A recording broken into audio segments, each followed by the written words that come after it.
Cakramania, masih di bahasan new normal. Pandemi COVID-19 menyebabkan Indonesia turut mengeluarkan beberapa himbauan kepada publik, seperti seruan gerakan work from home dan seruan pembelajaran daring yang dilaksanakan oleh hampir seluruh universitas di Indonesia. Pembelajaran daring adalah pembelajaran yang dilakukan tanpa melakukan tatap muka melalui platform yang telah tersedia. Terkait dengan pembelajaran daring, apa dan bagaimana cara menggunakannya dan seberapa jauh peran pembelajaran daring itu untuk mendukung kegiatan pembelajaran model baru ini? Mari kita diskusikan, tetap di Cakraloka.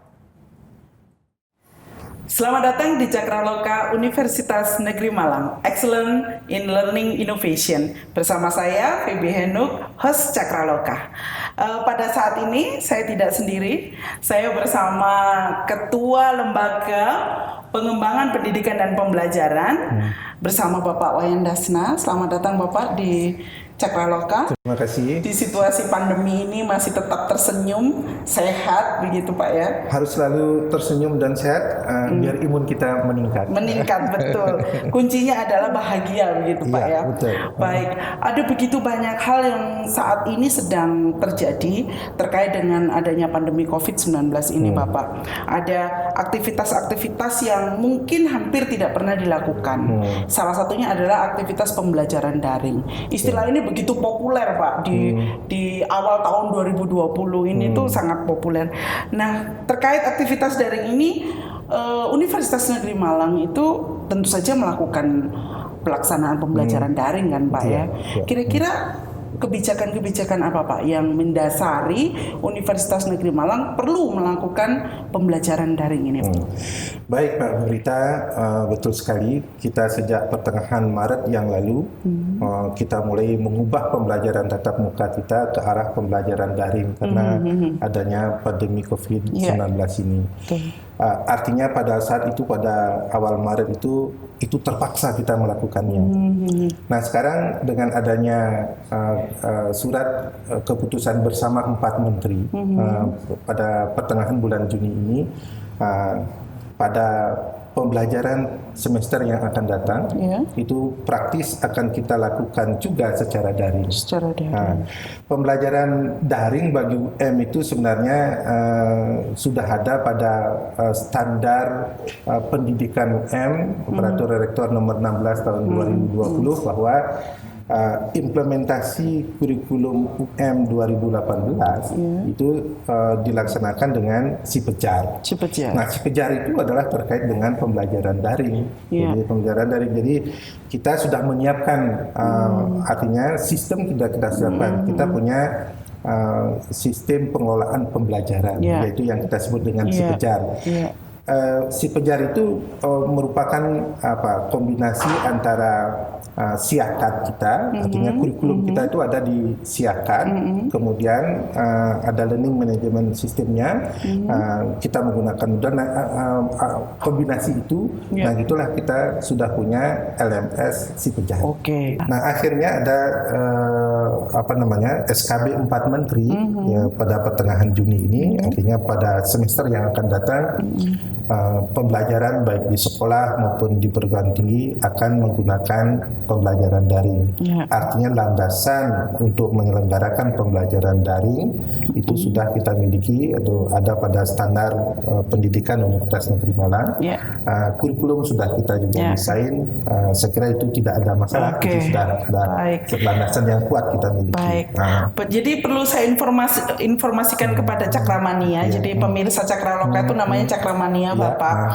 Jadi Universitas Negeri Malang itu tidak baru memiliki pembelajaran daring Cakramania. Jadi sudah lama didesain dan kebetulan saat ini tuh lebih dioptimalkan penggunaan pembelajaran daringnya diakibatkan pandemi COVID begitu. Nggak ada yang ingin kan Pak ada di pandemi ini ya Pak ya. Maka dari itu Universitas Negeri Malang mengembangkan pembelajaran daring itu berdasarkan kebijakan yang memang ada begitu. Tidak diada-adakan begitu Pak ya. Jadi berdasarkan kebijakan-kebijakan tersebut Bagaimana Pak? Bentuknya itu seperti apa? Pelaksanaannya pembelajaran daring ini? Nah ini yang kita perlu. Jadi dalam pengelolaan si Pejar itu kan kita mulai. Jadi kalau mau bentuknya berita ya. Setelah dari kurikulum interaksional yang kita sebut itu kan harus punya RPS, perencanaan pembelajaran, perencanaan pembelajaran. RPS itu dibuat oleh dosen dalam KBK-nya, itu harus diupload ke si Pejar. Nah kemudian dalam si Pejar kita itu, dalam LMS kita itu, nah di sana ada setiap pertemuan itu ada, kalau kuliahnya 2 SKS per minggu, berarti itu ada 16 kali pertemuan. Kalau ada 4 jam per minggu, berarti itu ada 32 pertemuan.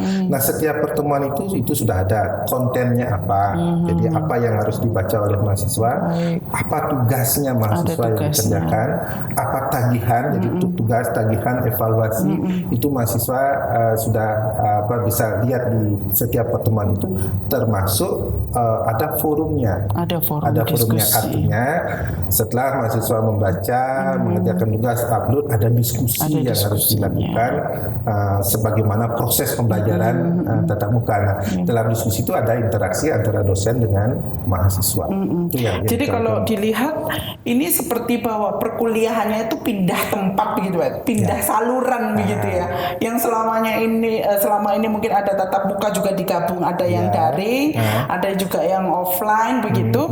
Itu saat ini full dengan daring. Jadi mungkin bisa dikatakan bahwa ini berbeda dengan otodidak gitu. Kalau ada anggapan bahwa pembelajaran daring itu sama seperti otodidak, gimana menurut Bapak?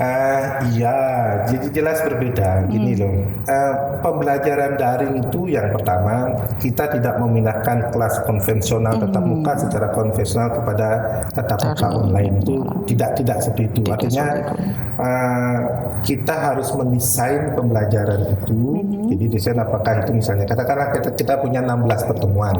Di awal itu sudah ada perjanjian dengan mahasiswa. Oke, pertemuan pertama kita offline, gitu ya, offline. Terus kemudian pertemuan kedua kita akan online misalnya, offline kemudian online misalnya, dengan sehingga mahasiswa tahu apa yang harus dikerjakan dan sebagainya. Setelah itu mereka kerja offline. Gitu. Artinya kapan harus online, kapan harus offline itu sudah didesain dalam perencanaan pembelajaran.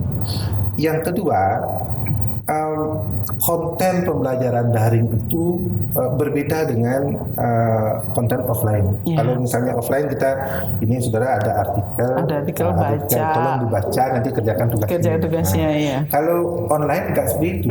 Jadi ini ada artikel, ini artikel dibaca. Nah ini ada PowerPoint-nya mahasiswa, dan di PowerPoint itu harus bisa bicara. Jadi kalau artinya mahasiswa harus bisa download, dia bisa ada penjelasan dosen misalnya, ada penjelasan dosen yang dibuat misalnya dengan video. Sekarang sudah disediakan oleh TIK, kalau kita menggunakan Office yang sekarang itu sudah bisa bagaimana kita merekam PowerPoint kita. Nah, itu yang akan dikerjakan oleh ditonton oleh mahasiswa.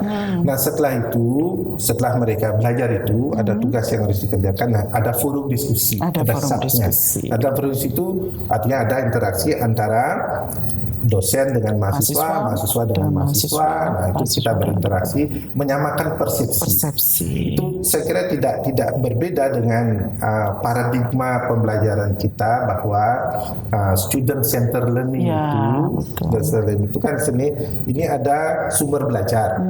Sumber belajar itu diakses oleh mahasiswa.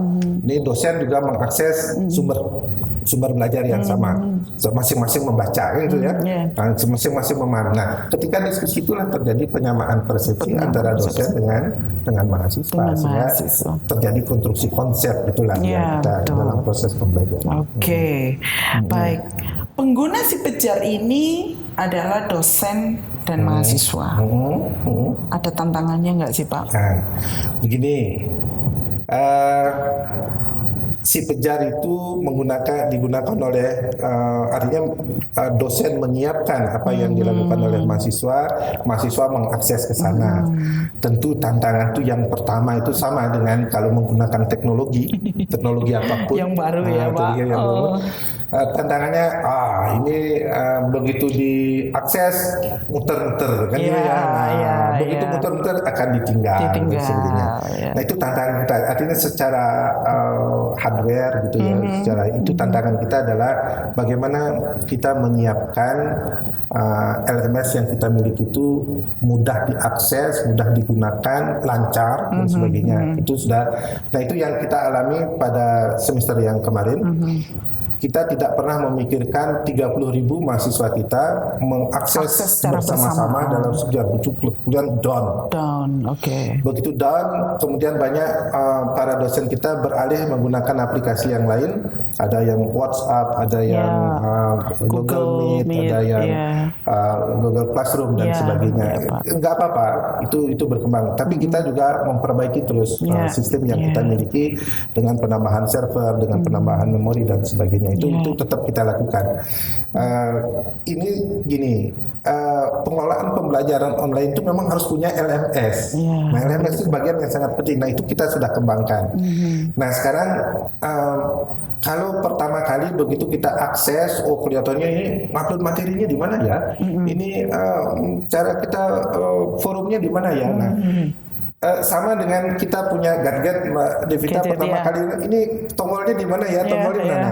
Karena mungkin kita tidak terlalu sering, belum familiar menggunakannya. Nanti kalau sudah familiar, ini ternyata kok lebih bagus dengan yang jadi harus sering ditemuin gitu Pak ya. Kalau Cakramania yang punya pacar setiap hari harus ketemu supaya lebih kenal begitu. Sama juga dengan si Pejar gitu ya. Tidak hanya dosen, tidak hanya mahasiswa, harus sering ramah bercengkrama begitu Pak ya. Ngobrol begitu, mengupload, melakukan aktivitas lewat si Pejar begitu. Jangan kalau begitu lihat cemberut sedikit atau ruwet sedikit sudah ditinggal. Akhirnya kalau ditinggal itu kita tidak menggunakannya dengan baik. Padahal si Pejar kita itu terintegrasi dengan si Akad. Kita sudah bisa melihat siapa saja mahasiswa kita. Terus kalau misalnya menggunakan semacam video conference-nya, di sana sudah langsung akan terkirim. Jadi kita tidak usah invite lagi dan sebagainya. Nah, memang yang lain di luar itu banyak yang menarik, tapi tidak terintegrasi dengan siakat kita. Tidak terintegrasi. Nah, itu yang penting. Apa yang kita miliki, kita harus senangi dulu sehingga kita bisa gunakan dengan baik. Betul. Gitu. Kalau sudah senang, nanti jadi lebih aktif. Baik. Kita ketahui bersama bahwa UM itu merupakan salah satu rujukan baik nasional maupun internasional terhadap inovasi pembelajaran. Nah, adakah sumbangsi UM terkait pembelajaran daring ini bagi masyarakat umum, Pak? Iya. Nah, begini, kita punya strategi mengembangkan pembelajaran. Si Pejar itu adalah untuk layanan mahasiswa di dalam. Jadi dosen, mahasiswa, dosen mengembangkan konten, upload di Si Pejar, diakses oleh mahasiswa, kemudian untuk pembelajaran. Nah, sekarang bagaimana yang di luar? Si Pejar itu bisa diteruskan atau dilanjutkan ke SPADA, sistem pembelajaran daring yang dimiliki oleh Kemendikbud. Tapi gimana? Apakah semua mata kuliah yang ada di Si Pejar dimasukkan SPADA? Tidak semua. Kita juga ingin memberikan layanan yang baik kepada kepada masyarakat umum atau mahasiswa di luar UM. Yang kita masukkan SPADA itu adalah mungkin satu adalah mata kuliah yang diminati oleh banyak orang. Terus kemudian ada dosen-dosen yang famous gitu lah, yang terkenal ingin dikenal. Nah itu konten yang lengkap, kontennya lengkap, menarik. Itu kita masukkan ke SPADA. Nah SPADA itu nanti menjadi misi online open online course MOC yang kita bisa di moc.um.ac.id. Nah, jadi kita bisa diakses di sana. Nah, itu bisa diakses oleh orang luar. Nah, sekarang kita tidak berhenti sampai di sana. Kalau sekarang kontennya bagus, lebih bagus lagi. Nah, kita juga mengembangkan namanya Smart UMOC, Smart MOC. MOC, oke. Smart MOC yang kita sebut dengan UMOC. UMOC, UMOC. oke. Nah, itu nanti Itu ikon baru itu Pak ya? Itu yang dikembangkan oleh DLI kita. Oke. Disruptive Learning Innovation, kita punya PUI Disruptive Learning Innovation, itu yang dikembangkan oleh PUI. Yang kita sebut dengan UMMOC. UMMOC itu adalah MOC yang sudah ada smart. Begini, Mbak Febrita itu kalau belajar senangnya mendengarkan melihat video. Ya. Sekarang dengan memasukkan data gaya belajarnya Mbak Febrita, materi konten yang muncul sudah langsung dengan disesuaikan dengan karakteristik yang mau belajar gitu Pak sudah ya. personal. Oke. Kalau UMOC yang tadi itu masih general umum. Kalau UMOC, UMOC itu sudah memperhatikan personal learning. Jadi itu kita akan ke arah sana. Nanti ada DLI yang sedang bekerja sekarang mengembangkan itu. Jadi kita mulai dari yang dasar, dari mengembangkan si pejar. Kemudian si pejar yang bagus kita masukkan ke MOC. MOC yang bagus lagi yang bisa kita kembangkan, kita extend untuk yang smart learning, kita masukkan ke dalam UMOC. Jadi itu proses kita, artinya ini yang untuk UM. Apakah yang nanti yang mau MOC atau yang mau bisa diakses oleh mahasiswa UM? Bisa. Kalau mahasiswa UM bisa mengakses semuanya. Tapi kalau masyarakat kita sediakan MOC dan UMOC. Ada prosesnya. Begitu ya Pak. Cakramania jangan lupa umoc.ac.id.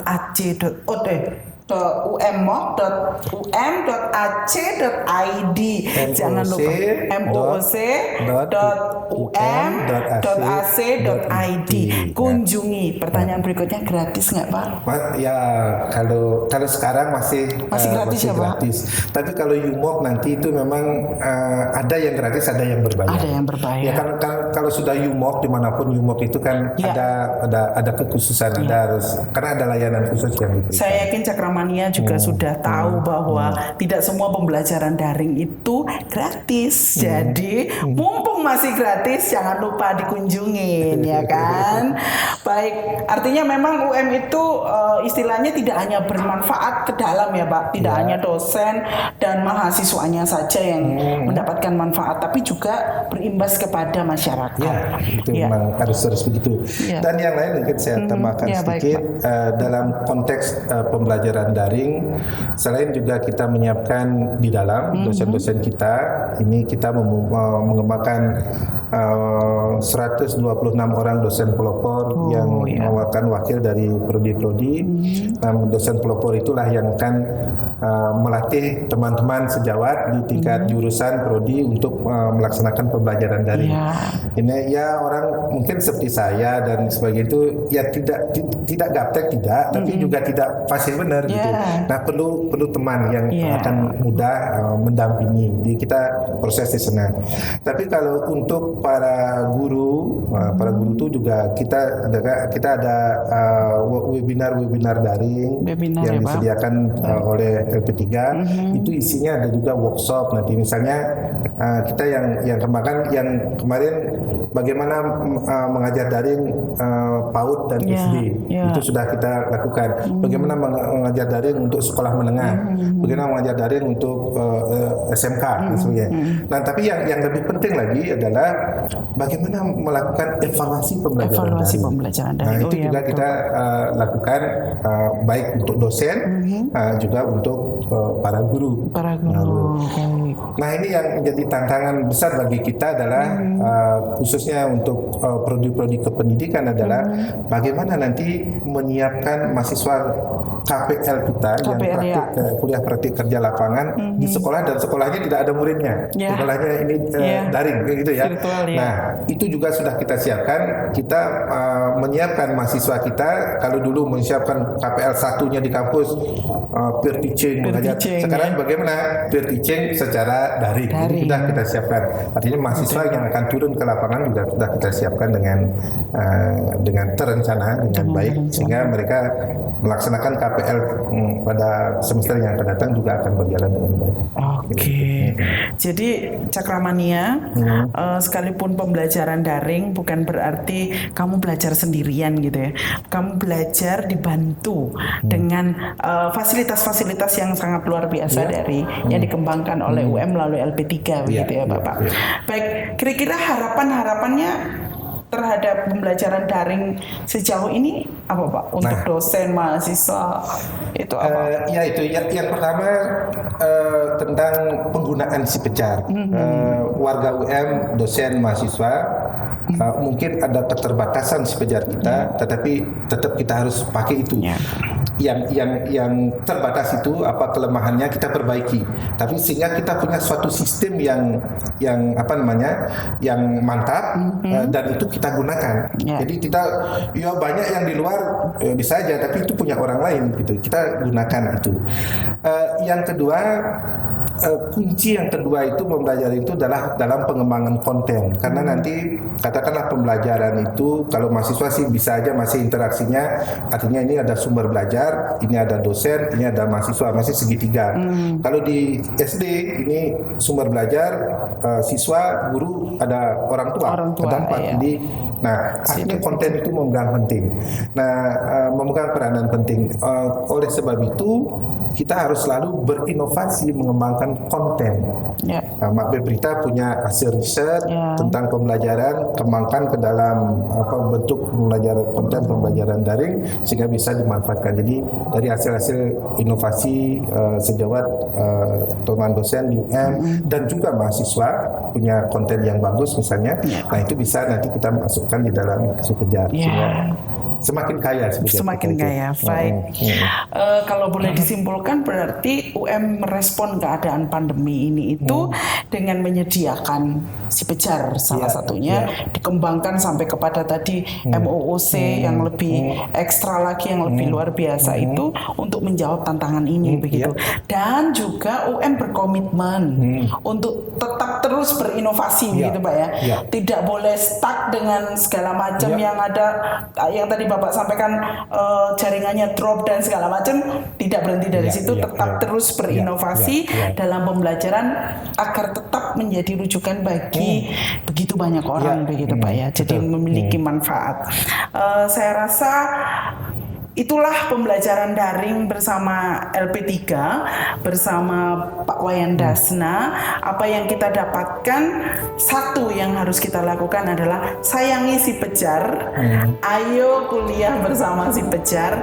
Jangan kemana-mana, selalu bersama Cakraloka. Pembelajaran daring berperan untuk menjadi bagian dari adaptasi di situasi pandemi saat ini. Tak sama dengan sekedar belajar otodidak, pembelajaran daring lebih menekankan pada pendampingan antara guru dan murid atau dosen dan mahasiswa secara virtual. Mungkin saja pembelajaran daring ini justru menjadi pembelajaran masa depan yang mempermudah semua orang untuk mendapatkan akses belajar tanpa dibatasi ruang dan waktu. Inilah Cakraloka.